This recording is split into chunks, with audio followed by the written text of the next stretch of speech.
बिस्मिल्लाहिर्रहमानिर्रहीम। अस्सलामु अलैकुम। दुनिया सितारों की इस प्रोग्राम में हम आप सभी को तहे दिल से खुशामदीद कहते हैं, आपका स्वागत करते हैं। क्या कहते आपके सितारे? एरीज बुज ए हमल मेष राशि। हम आपकी खिदमत में हाजिर हैं इस एस्ट्रोलॉजिकल रिसर्चस के साथ। ये हफ्ता 11 नवंबर से शुरू होकर 17 नवंबर तक चलेगा। पिछले हफ्ते हमने 3 क्लू आपको दिए थे। अब वो तीनों इवेंट्स इस हफ्ते 11 नवंबर से 17 नवंबर तक आपके सामने आएंगे। इन तीनों वाकयात का एरीज नेचर पर बहुत पॉजिटिव इम्पैक्ट है। इस इम्पैक्ट को अगर आप समझकर चलेंगे तो जिंदगी के कई शोबों में आसानी से तरक्की, ग्रोथ या फिर रिस्पेक्ट फील कर सकेंगे। 3 इवेंट्स में से 2 पॉजिटिव है। एक पॉजिटिव इवेंट है ये है कि Venus the planet of love and care, the planet of your source of income, the planet of your investments, ये अब 15 नवंबर को आपके लिए आपके करियर 10th एंगल पर अपीयर हो जाएगा। वीनस 10th एंगल पर गैर मामूली दिलचस्पी पैदा करता है। एरीज के लिए ऑल टाइप ऑफ एरीज, चाहे वो हाउस वाइफ्स हो, स्टूडेंट्स हो, बिजनेसमैन हो, क्रिएटिव पीपल, इमोशनल, अब तमाम वो एरीज जो अपनी जिंदगी में कुछ करना चाहते हैं, उनकी दिलचस्पी 2024 में इस 15 नवंबर से अपने मैक्सिमम लेवल को टच करेगी। जब किसी की दिलचस्पी अपने पावरफुल लेवल्स पर होती है, अब उसकी कारदगी में, उसकी प्रैक्टिकल स्किल्स में इजाफा होता है। अब इन दोनों इजाफों की वजह से मुनाफे की भी उम्मीद लगाई जा सकती है। जब इंसान किसी भी काम में ज्यादा दिलचस्पी से काम करता है, ज्यादा तवज्जो से काम करता है, ज्यादा क्रिएटिविटी से काम करता है, फिर उम्मीद यही होती है कि उसकी कोशिशें रंग आएंगी और वो कामयाब हो जाएगा। वीनस 10th एंगल पर आपके लिए बेरोजगारी को खत्म करने का एक सीजन प्रोड्यूस करेगा। अगर आप 15 नवंबर के बाद अपनी जॉब के लिए ज्यादा कोशिशें करें, अपनी इन्वेस्टमेंट्स की कोशिशें करें, अपनी जॉब इंक्रीमेंट की कोशिशें करें, अपने जॉब पर मंडला हुए खतरे को रिकवर करने की कोशिशें करें, अब ये सब कामयाबियां से हमकिनार होने के चांसेस हैं। By the rule of astro sciences हमने वीनस को जब भी 10th एंगल पर देखा एरीज के लिए, इसकी वजह से उनकी जज्बाती कैफियत में निखार आया। अब वो लापरवाही से बचने लगे, अब वो बुरी आदतों से बचने लगे, अब वो गम वाले रिश्तों या गम वाले इक़दमात से जिससे उनको गमगीन तबीयत की तरफ जो चीजें उन्हें लेकर जाती हैं, उनसे वो बाहर निकलने लगे।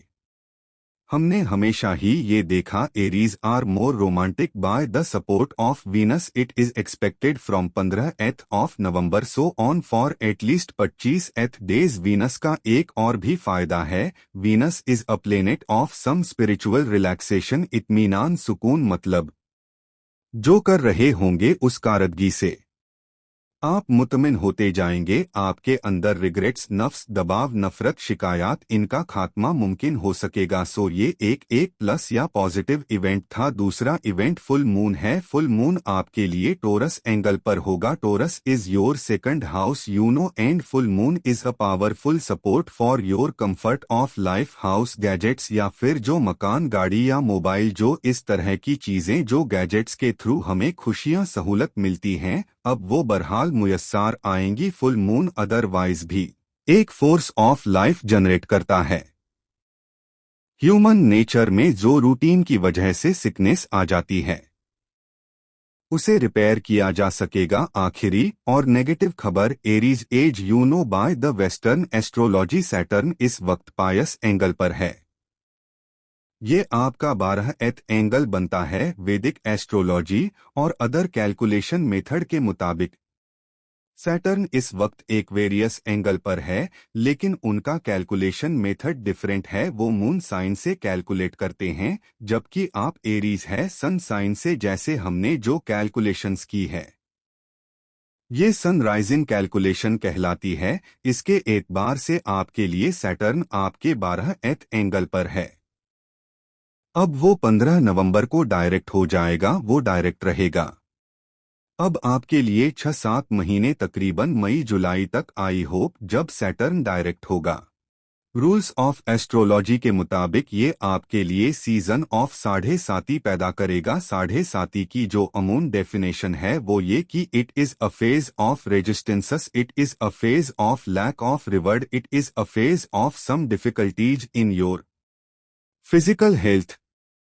जो एरीज बहुत ताकतवर है, मस्कुलर है, टू दी टारगेट है, डिसिप्लिन है, इमोशन है, सक्सेसफुल है, रिस्पेक्टफुल है, वो एक हाथी की मानिंद है। उन्हें गिरते गिरते वक्त लगेगा। ऐसा नहीं है कि 15 नवंबर को ही आप ट्रबल में आ जाएंगे, लेकिन ऐसा जरूर है कि रूटीन में जो प्लस पॉइंट्स सैटर्न की रेट्रोग्रेशन की वजह से आपको मिल रहे थे, अब वो रफ्ता रफ्ता खत्म होने लगेंगे। अब उसकी वजह से आपको थोड़ी चीजें लेट होकर कामयाबियां की तरफ जाती हुई नजर आएंगी। आपको डिसीजन लेने में थोड़ी सी ट्रबल आएंगी। आपको अपना मैसेज कन्वे करने में ट्रबल आ सकती हैं।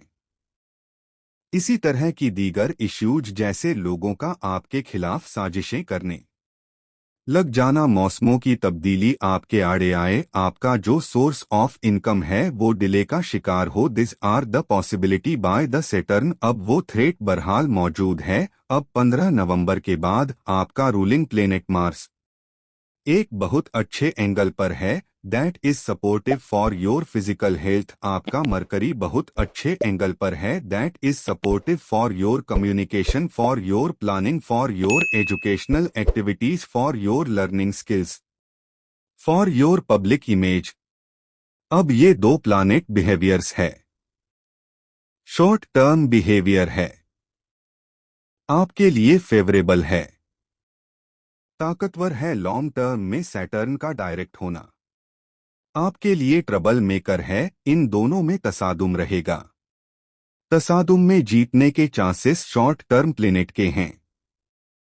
शॉर्ट टर्म प्लेनेट में अकल, जहानत, learning skills, powerful planet, favour या फ्यूल्स, ये ऐसी चीजें हैं जो बहुत हद तक सैटर्न को दबाए रखेंगी। बस सिर्फ याद रखने की बात यह है, शॉर्ट टर्म लंबे नहीं होते, छोटे टाइम के लिए हैं। सैटर्न लंबे टाइम के लिए रेट्रोग्रेड है। जब तक शॉर्ट टर्म प्लेनेट की फेवर है आप इजी रहिए। लेकिन अगर कोई एरिज ऐसे हैं जो इब्तिदा दिनों में ही, अभी जब सैटर्न अभी रेट्रोग्रेड चल रहा है, 15 से वो डायरेक्ट होगा। अब साढ़े साती का फेज दोबारा शुरू होगा। अगर वो इस रेट्रोग्रेशन फेज में भी कोई कामयाबी हासिल नहीं कर सके, अगर उन्होंने कोई इज्जत नहीं बनाई, अगर उन्होंने कोई प्लान ऑफ एक्शन नहीं बनाया, अगर उन्होंने किसी तरह की कोई सेहत और तंदुरुस्ती हासिल नहीं की, अगर उन्होंने किसी तरह की कोई रिजर्व्स या मटेरियल एडवांटेजेस हासिल नहीं किए, फिर जाहिरी बात है जैसे ही सैटर्न डायरेक्ट होगा, अब बैड पैच सीजन शुरू होगा। उनके लिए ट्रबल आएगी। इस ट्रबल को हम एस्टिमेट नहीं कर सकते, हम अंदाजा नहीं लगा सकते कि ये कितनी बड़ी होगी। यह दर्जा बादर्जा है। किसी के एजेंडा ऑफ लाइफ बहुत छोटे हैं तो उसे ट्रबल भी छोटी आएगी। किसी के एजेंडा ऑफ लाइफ बड़े हैं, अब बहुत सारे लोगों को उसके बिहेवियर्स को फेस करना है, उसे बहुत सारी जिम्मेदारियां निभानी है, उसे बहुत सारे रिस्क लेने हैं। अब जाहिरी बात है कि फिर उसके साथ जो ट्रबल्स है वो भी ज्यादा सेक्टर्स में आएगी, ज्यादा सिवियर आएगी। अब अगर वो अपनी सलाहियत से, by your management abilities, by your interest levels, by your available resources, by your natural talent, आप अगर साढ़े साती को रिपेल करने में कामयाब हो गए, that means you are a strong Aries, so there is no issue at all, you are going good माशाल्लाह। लेकिन अगर आप एक ऐसे एरीज है, जरा सी मौसम की तब्दीली, जरा सी लोगों के रवैया की तब्दीली, जरा सी आपके बिजनेस में कुछ डंपी बम्पी सी सिचुएशन आपको तंग कर देगी, आपका मूड स्विंग होने लगेगा, आपकी सेहत स्टेक पर लग जाएगी। ऐसी सूरत में फिर आप इन चीजों को सहने की कोशिश मत करें। अब मैं सब्र कर लेता हूं या ये वक्त गुजर जाएगा, 7.5 साल का वक्त है, ये 7 दिनों में तो नहीं गुजरेगा, लिहाजा इस वक्त रेमेडीज ही परफॉर्म करना बेहतरीन सलूशन है। ये बिल्कुल उसी तरह है जिस तरह वक्त आपकी मुखालफत में आ जाए, लेटेस्ट सी रात एक ऐसा वक्त है जो हमारी आंखों के लिए हमारी मुखालफत का टाइम है। रोशनी हमारी आंखों को चाहिए जब रोशनी मयस्सर नहीं होती। हम इसका एक हल ये करें, हम कहीं छुपकर बैठ जाएं। जब ये लाइट्स नहीं थी, लोग गारों में घुस जाया करते थे जानवरों से बचने के लिए। फिर आप भी ऐसा ही कर ले, लेकिन इसका दूसरा हल ये है। सूरज का सोर्स था वो नहीं दे रहा, लेकिन रात हो गई है। अब आप आर्टिफिशियल रोशनी क्रिएट कर लें। अब सूरज की जो जरूरत थी, जितनी उससे रोशनी हमें दरकार थी हमारे रास्ते रोशन करने के लिए, हमें मंजिलों तक पहुंचने के लिए, घर तक पहुंचने के लिए, उतनी सी रोशनी क्रिएट कर ले। This is the artificial fuel method. Saturn जब डायरेक्ट होगा, it is creating some trouble, जो कि ब्लू सफायर स्टोन के पहनने से रिकवर हो जाती है। ब्लू सफायर अगर 10 कैरेट का पहना जाए, साथ ही सूरह शम्स दिन में एक बार 5 दफा पढ़ना शुरू कर दें, इंशा अल्लाह आपको बहुत फायदेमंद साबित होगा। अगर फिर भी कोई कमी महसूस हो तो अपनी पर्सनल कैलकुलेशंस की तरफ चले जाइए। आप किसी भी मजहब या धर्म से ताल्लुक रखते हों, आपसे गुजारिश है उसके मुताबिक दुआ या प्रार्थना जरूर करें और घर से निकलते वक्त किसी भी जरूरतमंद को कुछ पैसा जरूर दिया करें। अगर मौका लगे तो किसी गरीब को खाना खिलाएं। आप देखेंगे कि आपकी जिंदगी की रफ्तार बेहतर होती चली जाएगी। आपका बहुत बहुत शुक्रिया। इजाजत दीजिए, अगले हफ्ते आपकी खिदमत में दोबारा हाजिर होंगे। अपनी दुआओं में हमें और हमारी टीम को जरूर याद रखिएगा। चैनल को सब्सक्राइब करना मत भूलिए, आपकी सब्सक्रिप्शन हमारे हौसले की वजह बनती है। अगले हफ्ते तक के लिए अल्लाह हाफिज।